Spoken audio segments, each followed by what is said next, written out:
오늘 성경 말씀은 마태복음 5장 23절 24절 말씀입니다. 제가 읽겠습니다. 그러므로 예물을 제단에 드리려다가 거기서 내 형제에게 원망 들을 만한 일이 있는 것이 생각나거든 예물을 제단 앞에 두고 먼저 가서 형제와 화목하고 그 후에 와서 예물을 드리라. 아멘. 영성치유 회복 9단계, 화해의 구체적인 보상의 단계입니다. 오늘 말씀 예수님이 그러므로 예물을 제단에 드리려다가 거기서 내 형제에게 원망 들을 만한 일이 있는 것이 생각나거든 예물을 제단 앞에 두고 먼저 가서 형제와 화목하고 그 후에 와서 예물을 드리라 하신 그 말씀이에요. 실제적인 삶에서 우리 생활에서 사람들에게 원망 듣는 인생 살면서 하나님께 뭘 잘하겠다고 종교적인 열심하면 되는 것으로 착각하지 말아라 이런 겁니다. 하나님이 속아 넘어가지 않으신다 이거예요. 하나님이 기뻐 받으시는 예배는 생활 속에서 하나님 말씀 잘 지키는 노력하는 삶에서부터 시작이라는 겁니다. 우리 예수 믿는 건 종교적인 인간이 되는 게 아닙니다. 예수 믿는 거는 하나님 믿어서 하나님 기쁨, 하나님이 기뻐하신 일을 살아가는 거예요. 오늘이 어머니 주일이에요. 제가 며칠 전에 카톡이나 페이스북에 이런 글이 올라와요. 꽃으로 퉁칠 생각하지 마라. 퉁칠 생각이라는 게 뭡니까? 그러니까 나실 때 괴로움, 기르실 때 괴로움 다 잊으시고 어머니 희생 이렇게 노래하면서 카네이션 하나 갖다 주고 퉁친다. 그러니까 이거로 다 갚는다 이렇게 생각하지 말아라 이놈들아 이 얘기예요. 그런 멘트입니다. 근데 가만히 생각해 보면 오늘 예수님이 하신 이 말씀 제 어머니가 생전에 저에게 어머니 주일마다 항상 하셨던 말씀과 맥락이 같더라고요. 설교가 가장 어려운 주일 가운데는 어머니 주일이에요. 이유는 분명하죠. 제가 효자가 아니기 때문에 그래요. 효자가 아니에요. 어려서도 효자가 아니었고 크면서도 아니었고 목사 되고 나서도 아니었어요. 그래서 어머니 주일 설교만큼 엄청 저는 부담입니다. 근데 어머니가 제가 이제 미국 교회 빌려서 하는 개척교회 할 때니까 오후 예배 드리니까 아침에 일찍 일어나서 집에서 설교를 해야 돼요. 제 교회가 따로 없으니까. 그러면 항상 평상시에는 저만을 위해서 계란찜, 이거 있죠, 계란찜. 제가 워낙 계란찜을 좋아하니까 이렇게 만들어서 제가 설교 좀 열심히 하고 있으면 야야 먹고 해라 그러세요. 먹고 해라 그러세요. 근데 어머니 주일 아침만 되면요, 우리 어머니가 모든 게 다 달라지세요. 모든 게 달라지세요. 하여간 분위기가 조금 삼엄해요. 어머니 주일만 되면. 그래서 제가 이렇게 어머니 주일 설교를 하고 있으면 저들으라고 항상 지나가시면서 큰 소리를 한 말씀 하세요. 지혜매한테나 잘하지 뭘 설교하려고 그래. 지혜매한테나 잘하지. 다른 주일 그런 얘기를 하시면 제가 엄마 그러고 펄펄 뛰고 그러는데 어머니 주일날은 제가 그냥 죄인이니까 가만히 있어요. 그냥 무슨 말을 해줘도 그날만큼 제가 가만히 있어요. 제 어머니 말씀이 그 얘기예요. 자기 어머니한테도 못하면서 무슨 어머니 주일날 교인들에게 어머니 사랑하라 공경하라 에이 쓸데없는 소리 하지 말라는 거예요. 네? 야야 그러지 말아라 이런 겁니다. 그러지 말아라. 여러분 우리가 살면서요, 영화 보면 그런 게 있더라고요. 어떤 영화 보면 갑자기 영화의 모든 게 중단이 돼요. 그리고 주인공만 움직여요. 그래서 과거로 돌아가서 이렇게 돌려놔요, 뭐를. 그러면 이제 또 살아남은 그게 해결이 되는 이런 게 영화에 있더라고요. 근데 우리가 살면서요, 좀 다 멈추면 그 옛날 과거로 돌아가서 되돌려 놓고 싶은 것들이 있어요. 그때 그렇게 말하지 않고 이렇게 말해서 했는데 다시 돌아갔으면 얼마나 좋을까 그러겠죠. 그때 그렇게 행동하지 말고 이렇게 했어야 됐는데 다시 그때로 가서 바꿀 수만 있으면 얼마나 좋을까. 부모님 관계에서도 아이고 얼마나 후회되는 게 많아요. 아이 그때 아버지한테 왜 그렇게 얘기했나. 아이 엄마가 얼마나 속상했을까. 자녀들한테도 마찬가지예요. 자녀들한테도, 부부간에도 그렇죠. 오늘 치유와 회복 9번째 단계에서는 할 수 있는 대로 지금이라도 고치고 회복하라는 겁니다. 지난주 어린이 주일도 그렇고 오늘 어머니 주일이지만 제가 치유회복, 영성 치유회복이 너무 오랫동안 안 했기 때문에 그냥 어머니 설교를 중심으로 하기보다는 치유회복 시리즈를 이렇게 계속하는 거 여러분 이해하시리라 봅니다. 근데 이게 알코올 중독 치유 9번째 단계 선언은요, 잘못된 사람들에게 구체적으로 보상하라는 겁니다. 그래서 이렇게 얘기를 해요. 내가 잘못한 사람들에게 할 수 있는 대로 보상한다. 단 그것이 그들이나 다른 이들에게 해가 되지 않는 방식으로 보상한다 그랬어요. 여기에 대해서 리차드 로우는 해가 되지 않는 방식을 세련된 방식이라고 설명합니다. 세련된 방식이에요. 여러분, 세련된 방식의 반대말이 뭡니까? 무식한 방식이에요. 일방적인 방식이죠. 가정이나 교회에서 무례하고 일방적인 언행하지 말아야 돼요. 가정은 사랑을 배우는 곳, 세상살이 아무리 힘들고 어려워도 보호받고 쉼을 얻을 수 있는 곳이 되어야 하는데, 집안에 이게 들어가기가 무서운 것이 되면 어떻게 해요? 집안에 들어가는 게 감옥 들어가는 거고 지옥 들어가는 거고 그러면 이게 다 불행해지는 거예요. 근데 그런 가정들 있잖아요. 집안에 못된 사람들이 있기 때문에, 말 함부로 하는 사람들. 교회도 마찬가지예요. 교회가 이 천국이 돼야 되는데 이게 지옥 같은 데 돼버리고, 아유 교회 가는 게 끔찍하게 돼버리면, 왜? 교회에 못된 언행을 하는 사람들도 있는 거예요. 그러지 말아야 되는 거예요. 가정에서도 보면 일방적인 못된 말하는 인간들 때문에 아이고 집안 식구들이 이 어머니 주일이건 뭐 명절만 되면 그런 사람 한두 사람 때문에 사람들이 아유 갈까 말까 하는 사람들이 있잖아요. 어쩌다 식구들 모이면 쟤는 왜 아직 장가를 안 갔대? 글쎄 뭐가 문제가 있나? 뭐 그냥 쥐가 뭔데 그렇게 남에 대해서 함부로 얘기하는 친척들도 있고, 그렇죠? 남의 문제만 꼬집어대 갖고 그냥 괜히 밥 먹는데 찬물이라고 그러네. 소금 뿌린 사람들도 있고 그러세요. 전 고맙게도 저희 아버님이 진짜 세련된 분이셨어요. 아까 우리 일부 성가대 감사드립니다. 왜냐하면 저희 아버님이 16살 때 평양에서 올라마시고 제일 많이 부르신 노래가 내 갈 길 먼 곳 저 찬송이에요. 평생 저 찬송 부르셨어요. 너무 감사한데 제 아버님 굉장히 세련된 분이셨습니다. 한 번도 소를 지르거나 매를 드신 적이 없어요. 저는 맞아본 적이 없어요. 아버지한테 언제나 자상하게 문제가 있으면 말씀으로 가르치셨어요.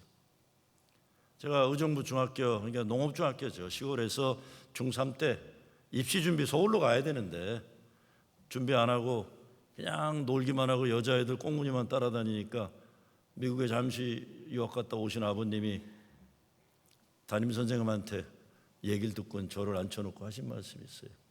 정호야, 높은 산에 올라야 멀리 본단다. 산 밑에서 헤매지 마라. 공부하라는 소리예요. 공부 열심히 해라. 제가 그 말씀 듣고 전교 63등에서 그 말씀 이후로 3개월 만에 3등으로 뛰어올랐어요. 어이구, 높은 산에 올라야 되나 보다. 고등학교 1차 떨어졌어요. 제가 서울에서. 중동고등학교 2차였거든요. 그러니까 1차 떨어지고 간 게 이제 중동인데, 1차 떨어진 다음에 아버님이 하신 말씀이 인생은 마라톤이다. 괜찮다. 대기만성이다. 괜찮다. 지금 안 돼도.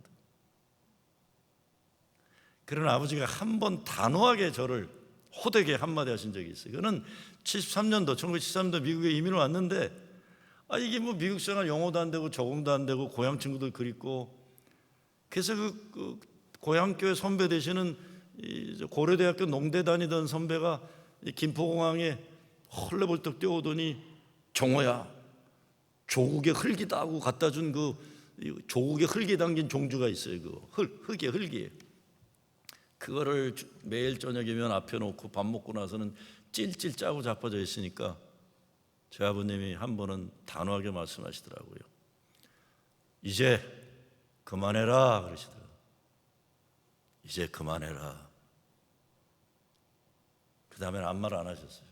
근데 그 말이 너무나 무서워서 저는 찔찔 짜는 거 그만두고 열심히 살았습니다. 정말 세련된 자상한 방식으로 못난 아들의 문제를 고쳐주려 하시던 아버지 사랑이 아직도 제게는 인생의 힘이에요. 힘이에요.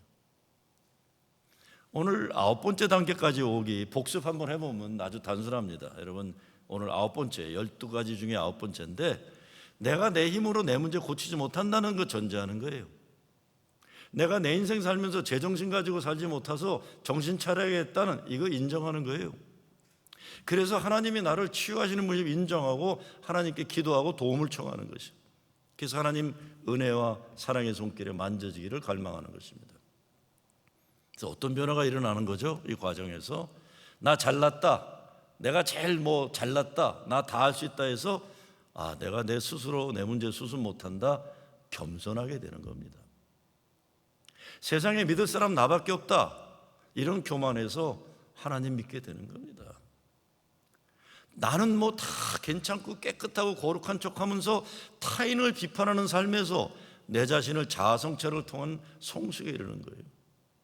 남의 단점에 지극히 관심 가지고 그거 자꾸 말하고 집착하지 않고 하나님이 나의 부족함을 없애주시기를 간구하는 삶이 되는 겁니다. 나를 해친 사람들 명단 작성해서 확실하게 복수하는 게 아니라 내가 잘못한 사람들 찾아서 용서를 구하고 용서받고 화해를 이루는 거예요. 과거의 잘못 계속 문제 삼아서 사람 잡는 일 그만하고 내가 잘못한 거 깊이 반성하고 회개함으로 새로운 미래를 열어가는 겁니다.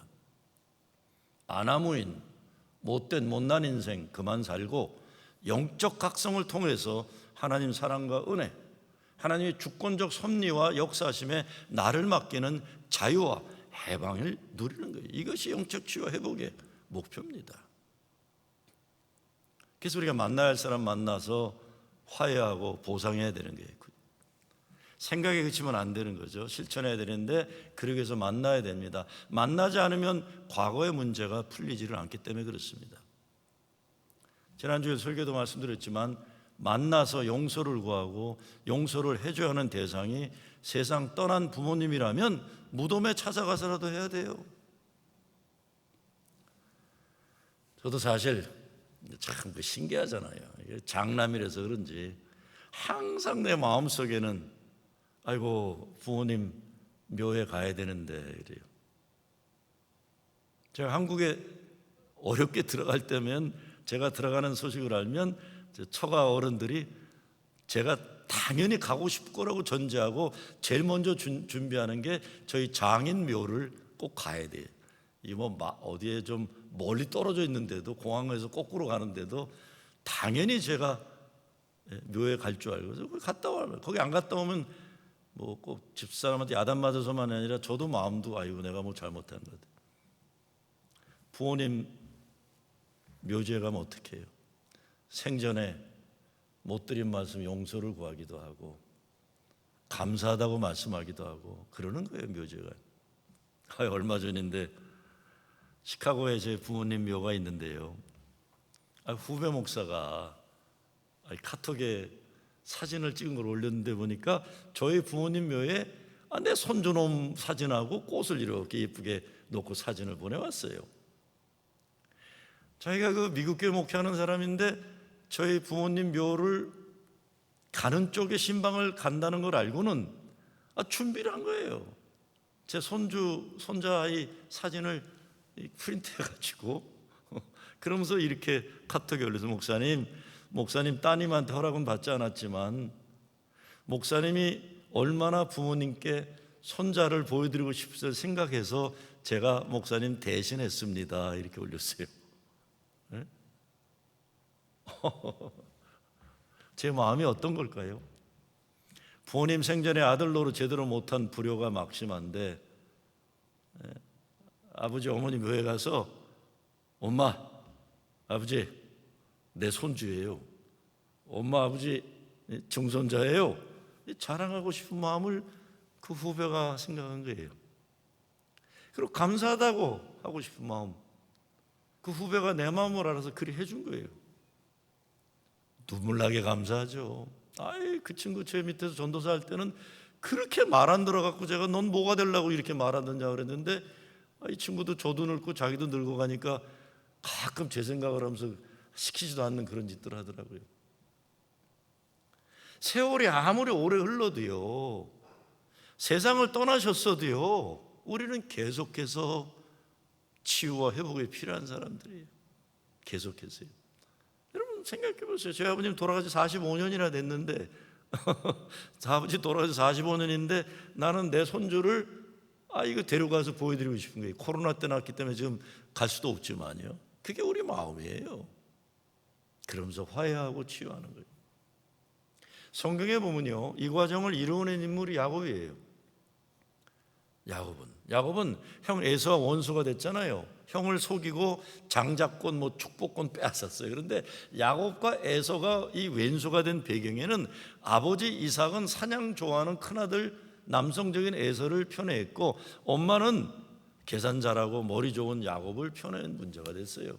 그래서 엄마하고 아들이 속여가지고 아버지하고 형을 속인 거예요. 그래서 에서가 팔팔 뛰면서 죽여버리겠다고 도망간 거 아니에요. 근데 도망은 갔는데 축복이니 뭐 어쩌고 했는데 이게 고향 떠나서 수십 년 살다 보니까 고생만 죽도록 하고, 그러다 좀 중년에 정신 차리고 살만해지니까 자식들이 여기저기 문제를 터뜨리니까 그때 야곱이 깨달은 게 뭡니까? 내가 형으로부터 도망가던 광야에서 만난 하나님께 예배드렸던 베델로 돌아가야겠다 결단하고 과거의 죄를 용서받기 위해서 이제 형 에서를 만나기로 하는 겁니다. 근데 얼마나 겁나요? 그래서 야복 강가에서 하나님의 천사를 씨름하고 결국은 형을 만나게 돼요. 그런데 형을 만날 때 야곱이 얼마나 겁났어요. 죽이러 오는 줄 알잖아요. 군사 400몇 명을 데리고 오는데 난 죽었다 하는데, 형이 자기를 보더니 끌어안고 엉엉 우는 거예요. 살아서 돌아와서 고맙다고. 그때 놀래가지고 야곱이 형한테 한 말이 뭡니까? 형님 얼굴을 보니까 하나님 얼굴을 본 듯합니다. 이것이 치유와 회복입니다. 여기에도 형에게 죗값을 주겠다고 자기가 평생 벌은 재물 다 드릴 준비도 하고 성공이라고 그랬지만 형한테 돌린다고 그러고, 근데 예서가 난 이런 거 필요 없다. 네가 살아왔는데 내가 이런 게 왜 필요하냐? 너만 살아있으면 난 하나님께 감사한다. 그래가지고 둘이 화해하고는 뭐합니까? 만난 다음에 늙은 아버지 장례를 같이 치르는 해피엔딩으로 끝나는 거예요. 야곱이 돌아와서 형과 함께 아버지 장례를 치르는 거예요. 이 과정을 잘 보면요, 여기에도 세련된 방식의 보상이 있어요. 서로에게 함부로 하지 않습니다. 상대방 잘못을 드러내지 않습니다. 무엇보다 야곱은 하나님 앞에서 생명을 놓고 기도하는 거예요. 그리고 자기 것이라고 하는 거 순서대로 잘 세련되게 내놓고 형에게 화목제로 바쳐요. 형 앞에 머리 굴리면서 꼼수 피지 않고 무릎 꿇고 머리 숙인 거예요. 진실된 회개를 한 거죠. 삭개오도 그랬어요. 자기가 죽어라고 돈 벌어서 동족의 피를 빨아먹는 매국노로 살다가 예수님 만나가 보니까 이거 이렇게 살면 안 됐다 그래갖고 4배로 갚겠다고 하는 거예요. 법이 정한 것보다 더 갑절로 죗값을 치르는 거예요. 진실된 변화를 원하는 보상을 하는 겁니다. 정말 가정에서나 교회에서 세련된 방식이 필요합니다. 가까운 사람들이라고 함부로 일방적으로 해도 된다는 전제 때문에 가정이나 교회에 문제가 많습니다. 부부이기 때문에 더 잘 세련된 배려를 해야 되는데 함부로 부부에게 일방적으로 말하고 행동해서 가정이 깨지는 거예요. 억울하게 돼요. 힘없는 사람이.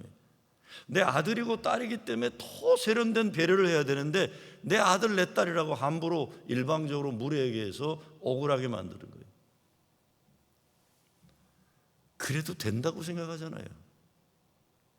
제가 아이들 어렸을 때 화가 나서 씩씩거리는 일이 있어요. 그냥 교회에서 개척교회 하면서 뭐가 안 됐는지 그냥 어디 가서 뺨 맞고 어디 가서 화풀이 한다고 하여간 이 어린 우리 아들한테 그냥 무릎 꿇어 이 새끼야 그랬어요. 무릎 꿇었는데 쭈삐쭈삐 이게 뭔지 모르고 이러니까 제가 이 새끼 눈 깔아 그랬어요. 이게 동네 양아치도 아니고 미국에서 태어난 어린애한테 이게 뭐 하는 짓이에요? 제가 막 소리 지르고 못나게 노니까 우리 애가 그냥 갑자기 겁에 질려갖고 저한테 막 떨리는 목소리를 그러더라고요. 아빠, I don't understand what you are saying. 눈 깔아 그러는 거예요. 눈을 깔래는데 어떻게 해야 되는지 모르니까. 진짜 한심한 거죠. 예비가 뭐 이렇게 못난 놈이 있어요. 한 20몇 년 전에 그런 거예요. 나는 그러고 잊어먹는다 하지만 그 아이는 얼마나 억울했겠어요. 얼마나 억울했겠어요. 뭐 무릎 깔아 이 새끼야, 눈 깔아 이 새끼야. 창피해요, 창피해. 옛날 얘기지만. 내가 남의 아이들한테는 절대로 안 해요. 정말 저 세련된 목사예요. 남들한테는 안 하는데 못난 짓을 내 자식에는 한 거예요. 아이고 30몇 년 전에도 역시 교회에서 뭐 개척교회하다 힘들어서 아이가 뭐 내 마음대로 안 됐는지 집에 와서 밥을 하다가 뭐 교회 집사를 뭐 내가 욕을 했나 본데 아이 얘편 내가 내 편을 안 들고 그 내 반대편에는 집사 편을 드는 발언을 한 거예요. 우리 집사람이 밥 먹다 말고 내가 들어보니까 그분이 잘했네 뭐 당신이 잘못했는데 왜 그러는데 그거를 그냥 참지를 못하고 밥 먹다 말고 접시를 들어가지고 그냥 부엌바닥에다 냅다 내던졌어요. 그냥. 제가 절대로 다른 사람들 앞에서는 그런 비슷한 짓도 안 해요. 근데 집에서는 그러는 거예요. 집에서 더욱 그러면 안 되는데 나는 남자니까 그래도 된다고 생각하고 그렇게 행동한 거예요. 그래도 된다고 생각한 거예요. 내가 젊어서 교회 한창 부흥하고 잘 나갈 때 부목사들이나 전도사들에게 내 마음 내키는 대로 말하고 소리 지르고 그랬어요. 그래도 된다고 생각했어요. 지금도 민망하고 미안해요. 당하는 당사자들은 진짜 앞이 캄캄할 정도로 두려움과 불안할 수 있는 말들을 나는 쉽게 농담으로도 하고 그런 거예요. 지금 앞에 있는 목사님들이 지금도 그러는데 하고 쳐다보고 있겠지만요. 하나님이 그런 거 그냥 넘어가지 않으시고 내 목회 말년에 소록소록 다 생각나게 하세요. 야, 너 어떻게 그랬냐? 네가 목사냐 임마. 세련된 배려가 중요합니다. 우리 세련된 배려. 가정의 달인데 부부만 해도 부모 자식 간에 어느 정도 되는데 시어머니 며느리만 돼도 이게 쉽지가 않아요. 정말로 세련돼야 됩니다. 서로 일방적이면 안 돼요. 요즘에는 못된 며느리 못된 사위도 많지만 세상이 달라져서 신기하게 아직도 우리네 집안에 보면 며느리에게는 함부로 한다는 전제를 가진 분들이 계세요. 그러다 보니까 억울한 사람 생기고 가정의 평화가 깨지잖아요. 참 신기해요. 진짜 괜찮은 분들인데도 며느리에서는 말과 행동이 세련되지 못한 분들이 많아요. 제 장모님이 세련된 분이세요. 그 옛날에 이화대학 나온 세련된 분이고 본인도 세련된 분이라는 그 자부심이 강한 분인데 제 어머님도 뭐 고등학교 제대로 안 나오셨지만 진짜 약자 편에 드시고 정의로운 분인데 우리 어머니도 그렇고 우리 장모님도 이 아들과 며느리 관계에서는 절대적으로 아들만 편들어요. 진짜 아주 신기해요. 뭐 우리가 보기에는 저도 그렇고 저희 집 사람도 보기에는 내 처남이 좀 못났어요. 항상 나는 항상 아이고 저놈하고 살아주는 고맙다고 생각하는데 근데 우리 장모님은 거꾸로 생각하세요. 우리 아들이 얼마나 대단한데. 그래서 제가 참다 못해 한번 얘기한 적이 있어요. 장모님, 아이 저놈 저거 이 와이프 잘 만나서 사람 된 건데 왜 자꾸 장모님은 착각하세요? 어이구 돌아가실 때까지 그 섭섭하고 기억하시더라고요. 저 어머니도요 진짜 괜찮은 분인데 신기하게 내 막내 동생이 못난 놈인데 우리 막내 며느리만 불평해요. 엄마, 저거 못난 놈 데리고 사람 만든 게 저 막내 며느리인데 엄마는 왜 자꾸 그 쓸데없는 소리해? 우리 어머니도 돌아가실 때까지 섭섭하신 거예요. 그거 참 신기해요. 신기해요. 오래전인데 어느 더운 여름 주일날 예배 앞두고 젊은 권사님 한 분이 예배당에 앉으라고 아이들 놀이터에서 울고 있는 걸 몇 분이 보고 나한테 얘기를 하더라고요. 물어보지 않아도 왜 그런지 알아요. 시어머니가 말 함부로 해서 그런 거예요. 그 시어머니가 나중엔 참 회개하고 좋은 분 되시고 천국 가셨지만 하여간 얼마나 대가 센 못된 시어머니인지 몰라요. 그 며느리하고 자기 딸하고 동시에 임신을 했어요. 그리고 둘 다 세탁소를 하는데 아틀란타 얼마나 더워요. 이 여름에 세탁소 하면 그 권사님이 이제 쫙 순방을 돌면서 자기 사위하고 딸이 운영하는 세탁소 가서는 소리 지르세요. 사위한테 이놈아, 저 딸이 저 얼마나 귀한 딸인데 여름에 저 임신하고 세탁소에서 땀 흘리게 만들어 이 나쁜 놈아 그래요. 그러고는 이제 좀 식사 드시고 또 아들이 운영하는 세탁소 가서는 완전히 사람이 달라졌어요. 임신한 며느리한테 야야 나는 쟤 낳고 그 다음날로 밭에 가서 일했다 그러는 거예요. 이게 진짜 이게 시츄에이션이 쉽게 이해 안 되는 게 시어머니들이세요. 네? 아니 그 임신하고 고생하는 며느리가 얼마나 그 속이 상했게 가슴에 못이. 근데 나중에 그 권사님도 제가 맨날 이런 설교하니까 알아들으시고 회개하시고, 네? 그래서 그 권사님 돌아가신 다음에 그 며느리 권사님은 매 주일마다 또 어머니 생각하고 오세요. 어머니 예배당에 있던 생각하고요. 감사한 일이죠. 서로 이렇게 화해했으니까. 우리 세련되고 고상해져야 됩니다. 하나님이 우리를 사랑하시기를 세련되게 사랑하셨어요. 스가랴 3장 10절에 보면 이런 말씀이 있죠. 너의 하나님 여호와가 너희 가운데 계시니 그는 구원을 베풀 전능자시라. 그가 너로 말미암아 기쁨을 이기지 못하시며 너를 어떻게 사랑해요? 잠잠히 사랑하시며 너로 말미암아 즐거이 부르며 기뻐하시리라. 전능자 하나님이 사랑하시는데도 잠잠히 예의 있게 세련되게 이렇게 사랑하신다는 거예요. 무례하지 않는다는 거예요. 여러분 예수님 보세요. 예수님이 어디 무례했나? 가늠하다 사로잡힌 여자를 살리신 내용을 보면 야 어떻게 저렇게 자상하고 아픔 당한 억울함 당한 사람이 그걸 저렇게 배려할 수 있을까 그랬잖아요. 천하가 더러운 인간 주고 마땅할 여자라고 돈 들고 다 살기가 등등해 있을 때 예수님은 너를 죽이려고 달려든 인간들이 다 어디 있느냐? 아무도 없다. 나도 너를 정죄하지 않는다. 이제 다시는 죄 짓지 말고 잘 살아라. 어이구 아무리 죄 지은 여인이지만 그 여인에 대한 최대한 예의와 배려로 자상하게 그를 사랑해 주신 거예요. 문둥병자를 고칠 때 안아주시잖아요. 더러운 인간이기 때문에 더 안아주시고 과거가 많은 사람들이 손가락질하는 사마리아 여인과 우물가에 동동한 위치에 앉아서 대화를 나누세요. 서서 소리 지르고 야단치지 않으시고 어린아이들에게 함부로 하는 제자들에게 그러지 말라 하셨어요. 예수님이 세련되고 고상하지 않은 경우는 언제나 바리새인들에 대해서만 그랬어요. 회칠한 무덤들이라. 약한 자, 어린 자, 아픈 자들이 함부로한 인간들에 대해서만 여우 같은 놈들, 늑대 같은 놈들이라. 늑대는 있는지 모르지만 여우는 분명히 있었어요. 예수님은 바리새인들과 힘 가지고 다른 사람 억누른 사람에 대해서만 분노하셨지 약한 사람들, 어려운 사람들에 대해서는 그러지 않으셨어요. 하나님과 예수님 치유와 회복의 어프로치가 세련되고 고상하고 자상하고 죄인이라고 해도 인격과 죄인의 현실을 그대로 존중하면서 고쳐주시고 구원해 주셨어요. 일방적인 것은 일방적인 주권적으로 구원하고 사랑하시는 것만 일방적이었어요. 죄인임에도 불구하고 사랑하시고 죽어야 마땅한 인간에도 주권적으로 강압적으로 사랑해 주시고 구원해 주신 거예요.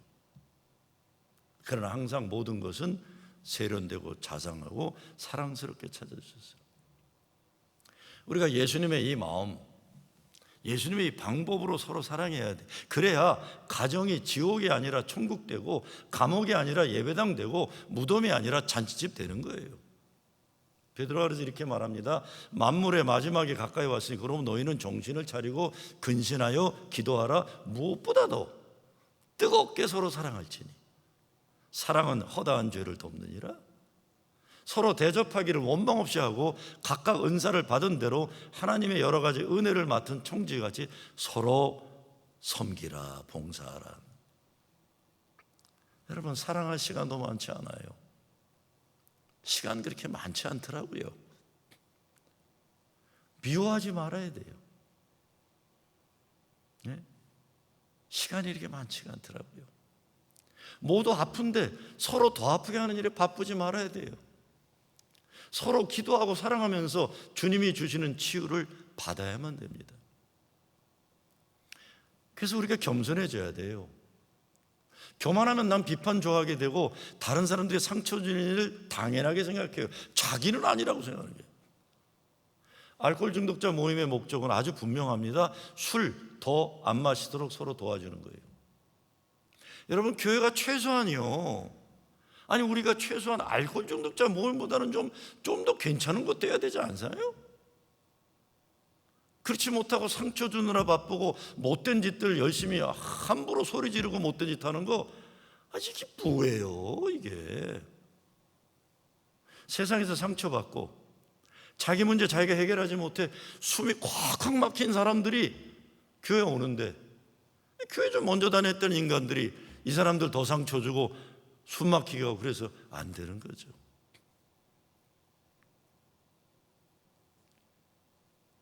우리 2세들이 교회 안 다니는 이유는 대부분 부모들 때문에 안 나와요.